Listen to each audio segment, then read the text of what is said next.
Hi guys, and welcome to this my video on solving standard quadratic equations, part of the year 9, 10, 11, 12 and to infinity and beyond course. My name is Darren from Maths Guru. Thank you very much for joining me. Can you do me a massive favor before I get going? And that's subscribe to my YouTube channel. Very needy, I know, but very few people actually watch maths videos, and I tend to get to a point where I go, yeah, nah, I'm not doing this anymore. And then suddenly I get like 15 people suddenly go, no, we'll subscribe, and my numbers go through the roof. It's a huge buzz, and so if you can subscribe, that one little click from you really does mean the world to me, and then it just makes sure that I continue recording all of the videos. That's the needy stuff over. Let's get going. Right, what are my learning objectives? They are here. Know what a monic trinomial is, how to factorize monic trinomials, and know what a perfect square is. Now, all the videos and all the stuff I am currently doing behind me, when I write all of this, you can download as a PDF from maffsguru.com. So why not head over there and sign up? It's absolutely free. Right, recap. This is, I think, the fourth video or the third video in this particular series. And in the last one, we looked at the idea of what a quadratic was. And if you remember, it is effectively a U-shape. It's a parabola that has a line of symmetry smack bang down the middle. And we've noticed that for many of these parabolas, they cross the x-axis, and we call those solutions. We also, when we're sketching these things, and that comes a little bit later on, need to know where the minimum point is and where any axis intercepts are. Now, obviously, we've done a lot of this for linear. So, being able to find intercepts on the y-axis, you just put the x value equal to 0. We'll look at how to find the minimum value a little bit later on. But what we're doing in these videos is looking at finding these crossing points. Not all graphs have crossing points. And we looked in the last lesson at simple versions of ax squared equals d. So really it's just got an x squared term and a number. That's it. And what we're trying to do is we're trying to get these equations to be equal to 0. Now again, why do we make it equal to 0? Because that line there is y equals 0. And when we put an equation equal to 0, then what we're really doing is we're finding the points it crosses on that axis. That's effectively what we're doing. And we use something really funky called the null factor law. Now, if none of that has made any sense, head back, watch the other videos, recap them if you can, and build on the knowledge that, fingers crossed, you're going to need for the rest of this part of the course. Right, let's look at perfect squares. Now, we've met these previously. We've met the idea that anything that is squared, yes, is a perfect square. So, for example, x squared is a perfect square, 3 squared, 9 squared, 10 squared. Anything there with a squared is called a perfect square. But we can actually have things like x minus 3 squared. That is a perfect square. We can have x plus 4 squared. They are also perfect squares. But I want to show you the funky stuff, what happens when we actually, when we actually plot these on a set of axes. So I brought up desmos.com, which I have to say I absolutely love. And I'm just going to put my x squared curve on first. So that's my basic x squared. You notice it's got a minimum point at 0, 0. It has a line of symmetry through the y-axis. So where that y-axis is vertical, what you notice is that left and right is exactly the same shape. And that's really useful and really helpful for us. Now what I'm going to do is I'm going to say, let's do brackets, x minus 3 and squared. Now what we notice is, if I turn this one off for a moment, is that the graph seems to have moved. You know, if I look at my original x squared curve, this red one here, it seems to have basically moved that whole graph 3 places to the right. And that's exactly what it's done. But more importantly, let's look at the minimum point. The minimum point there is at 3, 0. So it has an x value of 3 as my minimum. It's just touching the x-axis. Now, as far as we're concerned, that is still a root. So long as that graph touches the x-axis, it can touch it in one place or 2 places for quadratics, we're happy. They are solutions. And in fact, they are called repeated solutions. So what I want you to notice now is the fact that that minus 3 there seems to become a plus 3 there. Let's try something else. Let's try x minus 5 all squared. All right, so now I've got my green graph. Let's turn the blue graph off for a moment. I've got my green graph. I've got a minus 5 here that happens to just turn into a plus 5 there. Oh, maybe that's just for positive, negative graphs. Let's try something else. Let's do x plus 3 and do that squared. Oh, that's interesting. That plus 3 in here seems to have translated to a -3 here. Well, that's pretty incredible. Basically, that's going to become really important later on. So the values inside these perfect squares actually give us a hint as to where it's going to cross. We may not have to do all that quadratic sort of solutions business, you know, factorizing T method, all that type of stuff for this type of graph, because we could actually look at perfect squares and say, this value in here seems to correspond with that one place it touches the x-axis. And that's ultimately what this video here is going to be all about. So let's go back to my graphs here. And again, these notes are all downloadable from mathsguru.com if you want to. So perfect squares, really important. Now let's look at the algebra to see what actually happens with the algebra here. So if I want to find algebraically where they are, well, I can now just say, I can look at that and go, oh, hold on a moment, life is good, I can do that. Or let's see what happens when we do this algebraically. So I've got x plus 3 squared now equals to 0. Okay. Well, I can do this as we know that a perfect square can be written out. So x plus 3 equals 0. I've got the null factor law. So therefore, I've got x plus 3 equals 0 or x plus 3 equals 0. Well, hold on a moment. That's exactly the same, isn't it? So x is going to give me there -3 or x is going to give me there -3. Now, actually, there are two solutions. But we call these a repeated root, as I say here. They are repeated root. So whenever it just touches the x-axis, there are a repeated root. And we notice there's my -3 and there's my -3. That's exactly what we were looking for. Was there another way to do this? Of course, there's always lots of different ways of doing things with algebra. I could have done x plus 3 squared equals 0. And what I can actually do is take the square root of both sides. Now, when I take the square root of both sides, if you remember, that undoes a square. It does the opposite of a square. So in that situation, the square root and the square here cancel each other out, leaving me with just x plus 3.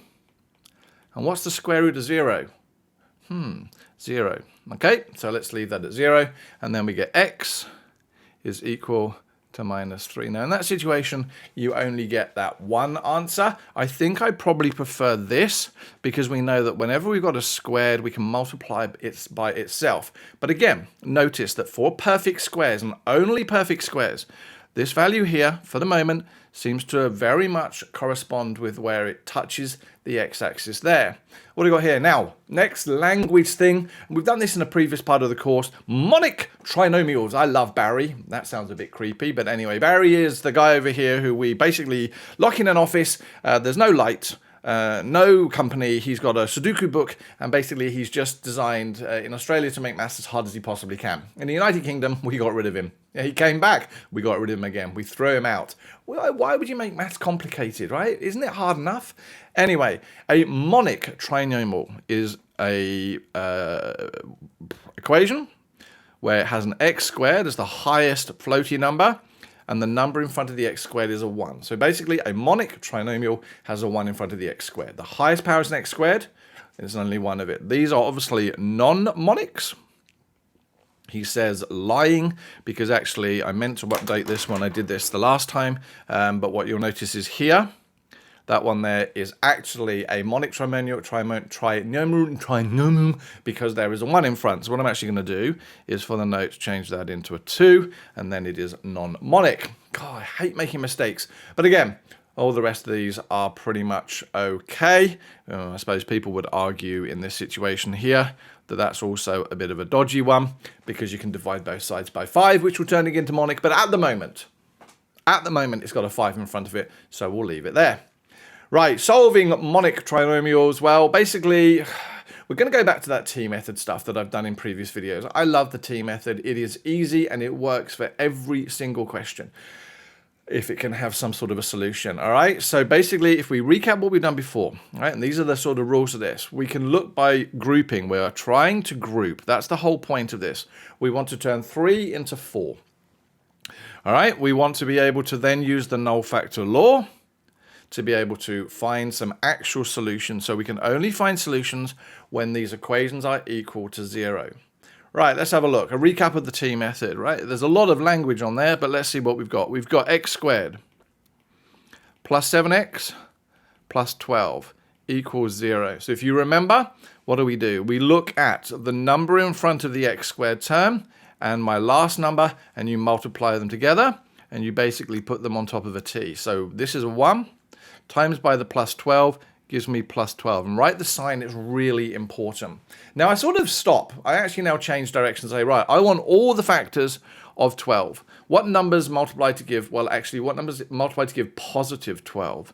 Well, 1 and 12, 2 and 6, 3 and 4, 4 and 3, 6 and 2, 12 and 1. Now again, if you've seen my videos before, I actually don't need these last half here, all right, because they're really just the same as this, but just reverse. So I tend not to do those ones there once I've got, you know, duplicates. Right, so we've got those. 1 times 12 is 12, 2 times 6 is 12, and 3 times 4 is 12. A positive and a positive makes a positive. Positive and a positive makes a positive. Positive and a positive makes a positive. Okay, cool. So now having found the factors of 12, I'm trying to find 2 that add to give me this one here. Now again, the reason being, we cannot factorize 3 terms. We want to turn 3 into 4. Oh, my finger's gone. Oh, what's up? 3 to 4, 3 to 4, 3 to 4. So, right, which ones are these? 1 plus 12, 13. That's no good, so I can't use that one. Nah, you're gone. What about 2 plus 6? That's 8, no good. What about 3 plus 4? There we go. They're the ones I'm going to do. Now, again, the reason I'm doing this is I want to split this middle term up. So plus 7x, I can now write as plus 3x plus 4x. So I've got x squared plus 3x plus 4x plus 12. The whole reason I'm doing this, all right, is to basically split 3 into 4. Now that I've done that, I want to look at factorizing by grouping. So I look at those two terms, and I'm now going to factorize each pair. So looking at the first pair, x squared plus 3x, what's the most I can take out of there? It would be an x. So there's an x plus 3. Looking at the second two terms, what's the most I can factorize out? And you have to take out as much as you can, and that's going to be plus 4. I can take out times by that, so that's going to give me x plus 3 equals 0. Now, 2 checks here. The way I know I've done this right is if what's inside the brackets is the same, but now what I've got is 2 terms. And a lot of people find that really challenging. Go, but I haven't. I've got 4. You don't. That plus there separates this. This is a term. That x times the brackets makes it 1 term, right? And that 4 times the x plus 3 is another term. So I've actually got 2 terms here. Now, if I've got 2 terms, can I factorize them? Yes. So what I do now is I look to say, well, looking at this whole thing now, what can I factorize out? Well, I've got an x plus 3 that's the same in each term. So what I'm going to do is I'm going to take the x plus 3 outside, because that's what we do when we factorize. Draw a set of brackets. Well, if the x plus 3 has gone there, it leaves me with just the x. So that's that x. And if the x plus 3 has gone there, we've got the plus 4, and that becomes plus 4, and that becomes equal 0. Now, in previous parts of this course, you would have stopped, because we wouldn't have had the equal 0. This wouldn't have been here, and that's about as far as you can go. But now we have equal 0, we can use the null factor law, all right, because we got 2 things multiplied equal to 0. So therefore, we know that x plus 3 equals 0, or x plus 4 equals 0. So therefore, what do we have? We have x equals negative 3, or x is equal to negative 4. So again, if I was to actually put this onto my graph, so let's get rid of that one there and actually go back to the equation they gave me here, which was x squared plus 7x plus 12, and we look at the crossing points. What do we got here? We got minus 4 and minus 3. Was that what we were looking at getting? There we go, minus 4 and minus 3. Ka-ching. What? That is so cool. Now, in previous videos, I may have shown you the shortcut. Now, this only works for monics, all right? This only works for monics. But what did you notice about the values I got here, which were plus 3 and plus 4, and the values I got inside my brackets here, plus 3 and plus 4. Now, this is a shortcut, and I really don't like shortcuts because they don't work all the time. All right, I much prefer to do the same thing over and over again and get the right answer. It might be 2 minutes extra working out, but do you know what? If I get the right answer every single time, those are marks that are just going to go into my bank. That's a weird analogy, but we'll move on. So, for monics only, for a 1 in front of it, whatever these two are here, you can actually write them straight into a set of brackets, and then you can go ahead and use your null factor law. Right, let's look at some other examples. Okay, so what do we got here? We've got x squared minus 2x minus 8 equals 0. So the fact I see it equal to 0 knows I want some solutions, and I'm going to have to use my null factor law. Right, let's look at the values. What have I got? I've got a 1 in front of the x squared. I've got a negative 8 outside. So I'm going to do my t method. 1 times negative 8 is negative 8. Now I'm going to find my factors of 8. I'm going to leave the minus sign for a moment. I always just find my factors of the number 1 and 8, 2 and 4. Is there anything else that goes into there? No.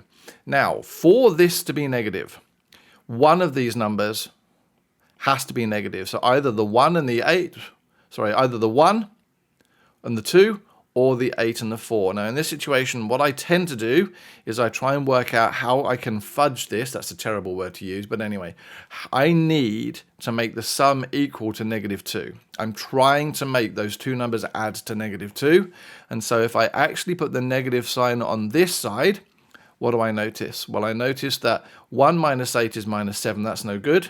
2 minus 4 is negative 2. So that's the one I'm going to use there. Okay, so again, this all comes with practice, and you should have done quite a lot of practice in the previous exercises that we've been doing. So why am I doing this now? Well, I could split this up now into x squared plus 2x minus 4x minus 8 equals 0. Or, because it's a monic, I now know I can go straight from this 2 and minus 4 to write it as x plus 2 and x minus 4 equals 0. Ka-ching. Now, let's cut out a bit of working out. Yes, again, only for monics. So what do I do now? I can say now using my null factor law, x plus 2 equals 0, or x minus 4 equals 0, x is equal to negative 2, x is equal to 4. And again, what would that mean if I was drawing this? It means that my graph would be a U shape. The reason it's a U shape is because that's a plus in front of the x squared. And it would pass through. What values would it pass through? It would pass through negative 2. And it would pass through 4. And so I'd be able to sketch it and look something like that. And again, that's just a terrible sketch, but I'm doing it with electricity, so don't judge. What are we doing now? X squared minus 8x plus 15. Pretty much the same. So let's change my pen color because I want to. X squared minus 8x plus 15 equals 0. Right, so let's have a look. What number's in front of the x squared? A 1, so it's a monic. We could use our shortcut and plus 15. So 1 times plus 15 gives me plus 15. Let's find my factors of 15. 1 and 15. 3 and 5. I think that's it. Yep, 1 and 15, 3 and 5. Now, what are we going to do here? We're trying to find two of these numbers that are going to add to give negative 8. Well, hold on a moment. That's a positive and a positive and a positive and a positive. I can't make any of those. I can make these add to 8 because 3 plus 5 is... hold on a moment. And again, this is the one that lots of people get tricked on. I have to make all of these negative. Now, if I make them both negative, minus 3 times minus 5 is positive 15. But if I add those, I'm going to get minus 8. So because it's a monic, we can go straight down to x minus 3, x minus 5 equals 0. So therefore, we know that x minus 3 equals 0, or x minus 5 equals 0. X is 3, x is 5. So again, let's just go back and check something from a previous video, because I think this is also important. What we are saying here is if I take this value of 3 and put it into this equation, I will get 0 out. And again, that is the test for a solution. If I can put a particular x value in to an equation and I get 0 out, we know that it is a solution. All right? And again, that's what's important. So if I put 3 in here, what do I get? 3 squared is 9, minus 8 times 3, which is minus 24, plus 15 does give me 0. And the same would be true of 5. Right, and again, what would that mean if I was going to sketch this graph? Well, if I was going to sketch the graph, it would cross through at 3 and 5. It would look something like that. That's a better one. Yeah, all right. And again, so we're just building on the stuff we've done before. What about perfect squares? X squared minus 8x plus 16. Doesn't really matter. I don't know that's a perfect square until just a moment. But let's have a look.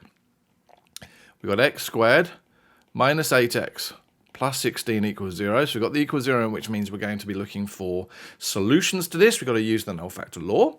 Right, so what have we got? The value in front of the x squared is a 1, and then that's a plus 16. Multiply those together is going to give me positive 16.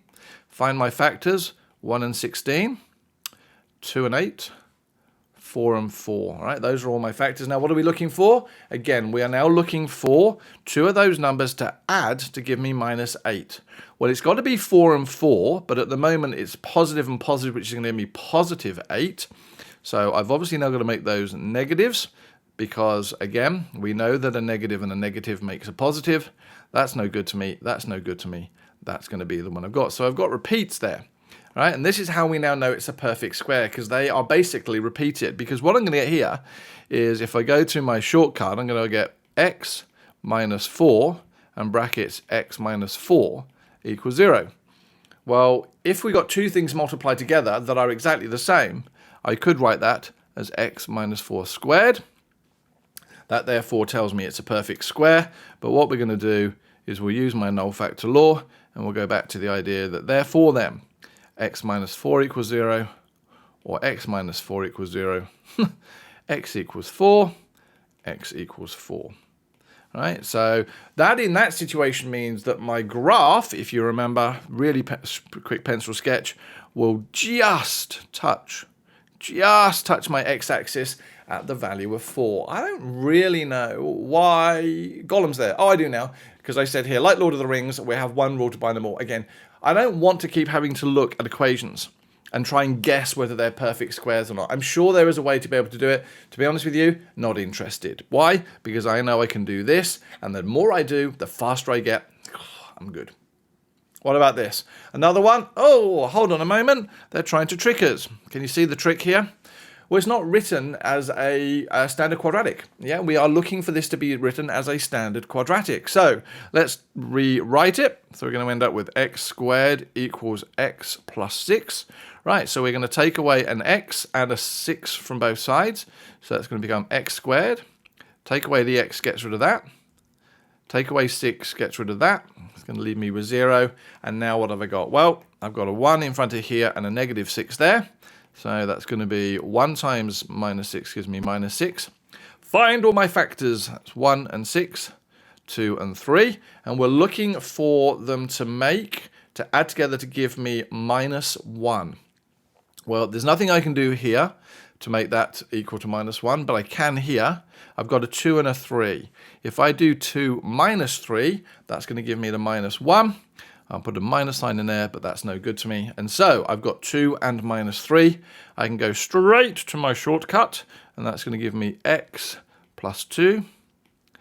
X minus 3 equals 0. And therefore we get x plus 2 equals 0. Or x minus 3 equals 0. X equals 2. X equals 3. Ka-ching. Oh, x equals minus 2. Nearly made a silly mistake. And again, be very careful of your minuses there. And what do we know? We know that if I put minus 2 into this equation here, I'll get 0 out. If I put 3 into this equation here, I get 0 out. But more importantly, I know that my graph is going to cross at minus 2 and 3 on my coordinates. Right, let's see. Trick questions. Have you understood? Remember, the whole point of doing maths is to see if you understood it. That's it. It's not regurgitation, all right? It's understanding. I'm going to give you two solutions and ask if you can backtrack and tell me the equation it came from. Now, it's actually pretty hard because what I'm going to assume is it's a monic equation. And ultimately speaking, if you've worked out where it crosses, so we know this is going to cross at 1 and 2, and let's assume it does that. Then what we remember from past theory, let's bring up Desmos again, is that we noticed if we bring back, let's try and click on the actual graphs, let's try something slightly different. Let's do x squared minus 4. There we go, let's do that one. We noticed it crossed at -2 and 2. And we know that that value inside the brackets, yeah? So if we look at this one here, we know that that minus 3 inside the brackets there actually tied up with a positive 3 there. So whatever this crosses at seems to be the inverse inside of a set of brackets. So can we use that now? So we know that for this point here, that crosses at a 1. So we've got maybe x minus 1 in a set of brackets. And we got x equals positive 2. So x equals minus 2 in a set of brackets. And there we go. So actually, I can backtrack this, and it's not always that simple because of dilations and stuff that we won't go into in this course. But an example, we would multiply this out to do x times x, which gives me x squared. X times minus 2, minus 2x. Minus 1 times x gives me minus x. Minus 1 times minus 2 gives me plus 2. So that's expanding. And let's simplify x squared minus 3x plus 2. Let's just test that on Desmos, see what we get. Turn u off, please. So what have we got here? X squared minus 3x and then plus 2. Oh my goodness. Let's zoom in and let's see what we got here. Did it cross at 1 and 2? It certainly did. And that's one example. There are lots of other examples that would do the same thing if we made the graph shorter and fatter and all sorts of things. But that pretty much demonstrates one way in which to be able to do it. Trick questions. Are there 2 ways to complete the following equation? Question, are there 2 ways of doing this? Well, there are in fact 2 ways of doing it. One way is to basically realize that you can divide everything there by 2. Right, a bit of a trick question. So if I had 2x squared, sorry, that's a minus. 2x minus 12 equals 0. I can divide every single one of these terms by 2. And that would give me the x squared minus x minus 6 equals 0. And then I could go away and do that. Or I could just do my t method and just do the 2 times the minus 12 and work my way forward there. But ultimately, it's still going to give you the same answer. So yeah, and actually there's a third way, because I could now put that onto my Desmos or my CAS calculator or whatever and find my solutions. But believe it or not, that is the end of this video. Thank you very much for watching. Hopefully it has been helpful. My name is Darren from, yes, Maths Guru. Really, really lovely to have seen you, and hopefully this has been good. Subscribe to my YouTube channel if you can. That'd be greatly appreciated, and hopefully I'll see you in another video. If not, take care, stay safe. Bye-bye.